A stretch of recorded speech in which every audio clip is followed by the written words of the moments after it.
Hi there, my name is Teacher Steve, and today in Class 7 English, we want to look at writing. We're going to look at minute writing. Minute writing is under formal writings.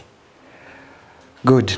Now, there are key elements, or rather features, that make up minute writing, and that's what I want us to look at so that we can be able to learn more.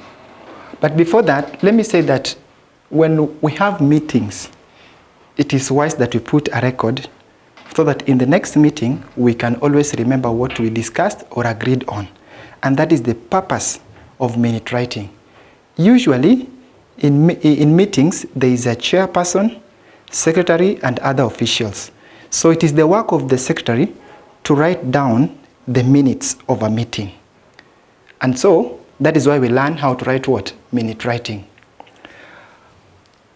I want to say that there are two key elements that you need to consider or look at when doing minute writing.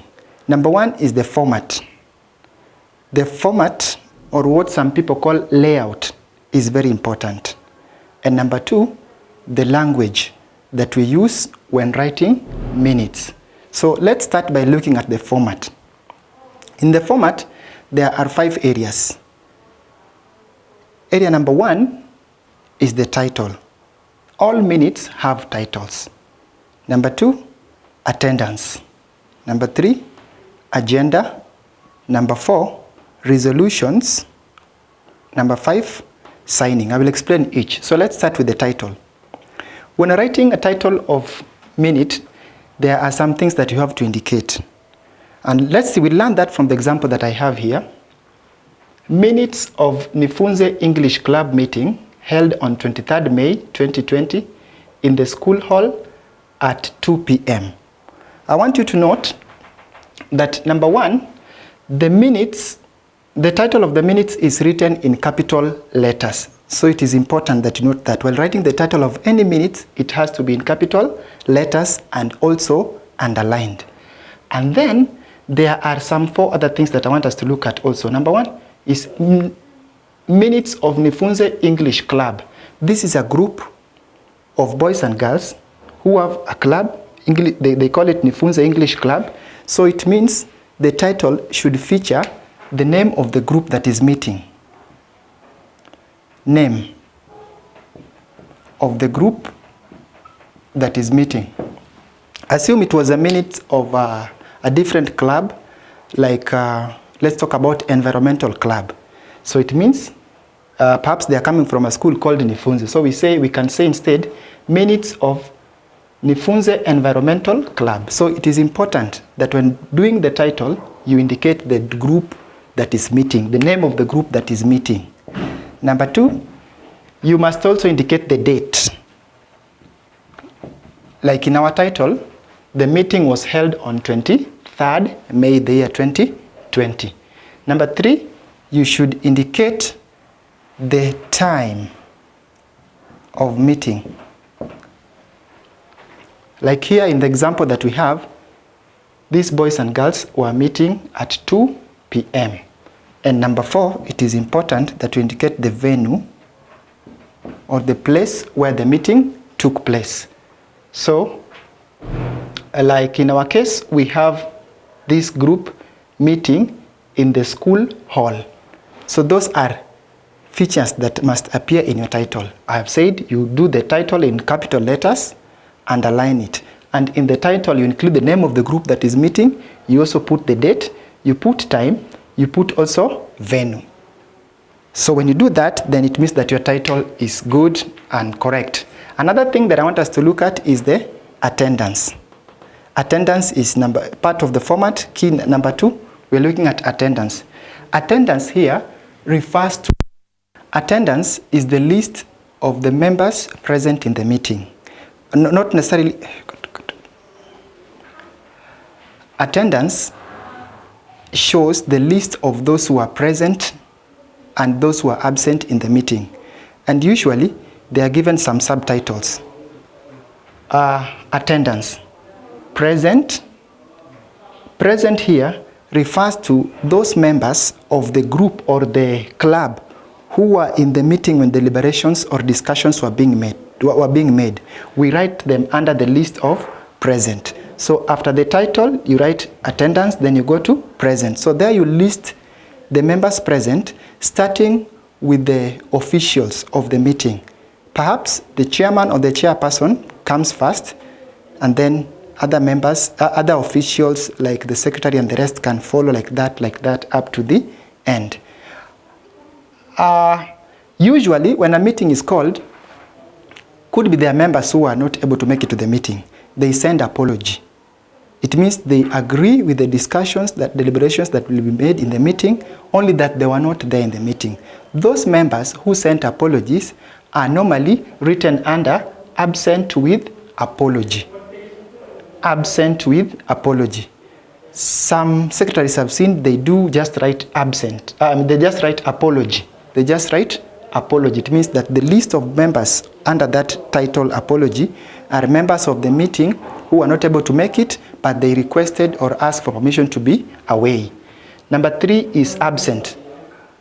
Those members of the club who were notified of the meeting, but they did not communicate of their absence. So the secretary just does the list under absent. And lastly, there is a special group called in attendance. In attendance usually is where we write the names of those people who perhaps have joined the meeting, but they are not members. They are not officials. They are not club patrons or any part of the meeting, but their presence is important to the members of the meeting. They are written under what we call in attendance. For example, if a school club, like the example we gave, the school environmental club had a meeting, and then maybe area chief decides to be part of the meeting because he has resources to help the club, then he can be put under in attendance. He is not a member of Nifunze Environmental Club, but his presence in the meeting could be of great help. He could have been brought perhaps as a resource person or a sponsor or whatever. Then we put his name under what? In attendance. Very good. So we have seen the title, we have seen attendance. I want us to look at something else. And this is what we call agenda. Agenda. Agenda refers to the topics that are being discussed in the meeting. When a meeting is called, usually there are the topics to be discussed. We call them agenda. For example, let's take at this minutes of Nifunze English Club meeting held on 23rd May 2020 in the school hall at 2 p.m. When the chairperson called for the meeting through the secretary, he perhaps must have given the members the agenda, the topic to discuss. If, for example, they are having a visitation to a radio station, for example, KBC, Radio Taifa, they are visiting that station. That is an agenda that they had. So they have to agree on the logistics, on how they're going to move from school to that place, the activities that they're going to carry on, the things or the resources and the materials that they need to carry with them as they go to the place of visitation. Now, they will have to discuss that in the meeting. Now, those are what I am calling the agenda. However, I want you to note that there are some before the agenda is done or written down, usually there is what we call review of the previous minutes. It is part of the agendas of such that if you're doing the agenda, writing the list of agenda, you can do something similar to this. Let me just show you a list of agenda that you could have in a meeting. If you do here, agenda like that, there's that we call preliminary.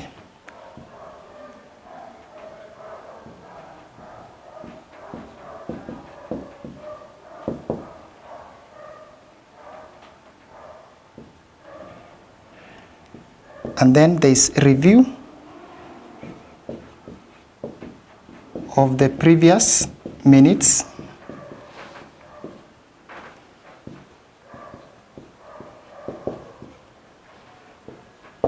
And then we can have that visit to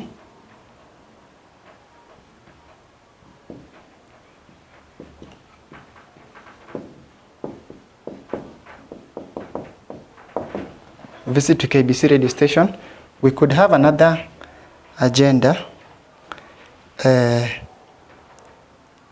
me say the materials that we will need to carry along, and so forth and so on. Now, our agenda number 1 is preliminaries. Now, preliminaries, I will explain more when we're talking about the resolutions, but let me say briefly that preliminaries are what we write in the beginning of how the meeting began. I will explain as we move on to that. But let me come to this also. Review of the previous minutes. Now, in every meeting, usually there is a review of the previous minutes. That is to say that in the previous meeting that was held, there were minutes that were done or written by the secretary. Before the meeting begins, this other meeting, before it begins, the secretary has to go through the previous minutes so that the members can listen to what was written down and agree or even make corrections if need be, where necessary, that is. So when the secretary does this one normally forms part of the agenda, and in most cases is the agenda number 1 in many meetings. Review of the previous meetings minutes. Now, why is it important to review?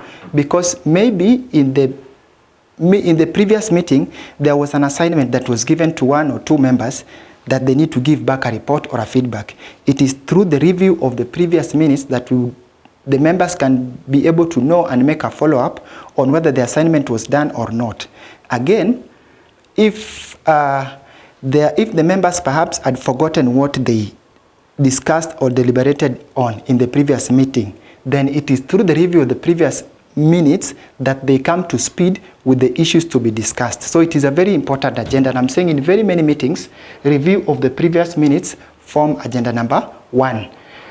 And then now, these other parts of the minutes will depend on the meeting and the members and what they are up to. So like I've said, if this English club wanted to visit a radio station, they can have that, and they discuss all this, yes, and then they will reach the resolutions or they'll make agreements on what they have discussed. Let me come to this other part. After the agenda, there is that we call resolutions. Now, resolutions are derived from the agendas that the agenda that is being discussed. For example, if there was, let's talk about agenda number 3 here, visit to KBC radio station. If the members agreed that they are visiting the station, they would have to agree on the date of visit, they would have to agree on the means of transport, and so forth. Now, if they agree on a date, for example, they say they are visiting the station in July or June, then the date is put down. That will be part of the resolution. It will form part of the discussions that were agreed on, that we were to visit the radio station on 24th July 2020. You see, that is an agreement, something that was agreed on. That's what I'm calling resolution. They also agree, the members can also agree on the means of transport. If they were using school bus or they were hiring bus from somewhere, they can agree that they would use the school bus or any other possible means of transport depending on the arrangements that they have. If they were to make some payment or some contribution, then they will agree on the amount. If it were, for example, every member was supposed to carry along 500 shillings or 1,000, depending on the need that they have. Now, those are what I'm calling resolutions. They are normally put down. They are written under agenda. Each agenda has a resolution that is made about them. The last part under resolution, not necessarily last part, but it is last part on the agenda, is after you have discussed all the agendas, the meeting normally comes to a conclusion, and that's what called adjournment.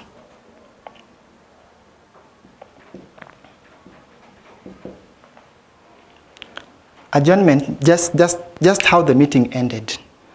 If the meeting ended with a word of prayer, maybe this is how the adjournment would read, that there being no other discussions, the meeting ended at 4 p.m. with the word of prayer from so and so.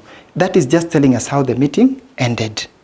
So it is also part of the resolution. It is important because everything that has a beginning should have what? An ending. Now, having talked about adjournment, I can now talk about preliminaries. Preliminaries now tell us how the meeting began. For example, you can say, the chairperson called the meeting to order and welcomed every member to feel free and participate actively in the agenda that would be raised. You see, now those are the opening statements, those are the beginning, yeah? So preliminary forms the what? The beginning, and adjournment forms the what? The last part.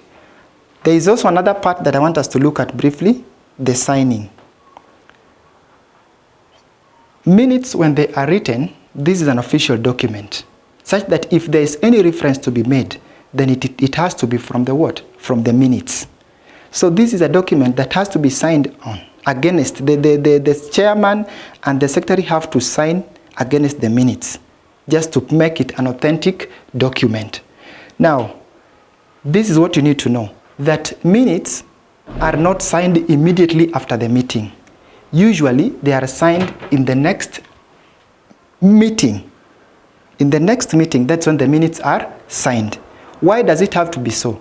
So that when the review is made and there's any corrections to be made, then they are made, and then the secretary and the chairman can append their signature in agreement with the minutes that have been read by the secretary as the previous what? Minutes. So you need to note, when you're doing your minute writing, you just do the minutes, but you don't sign there as the secretary or the chairman. Why? Because it will be signed in the next what?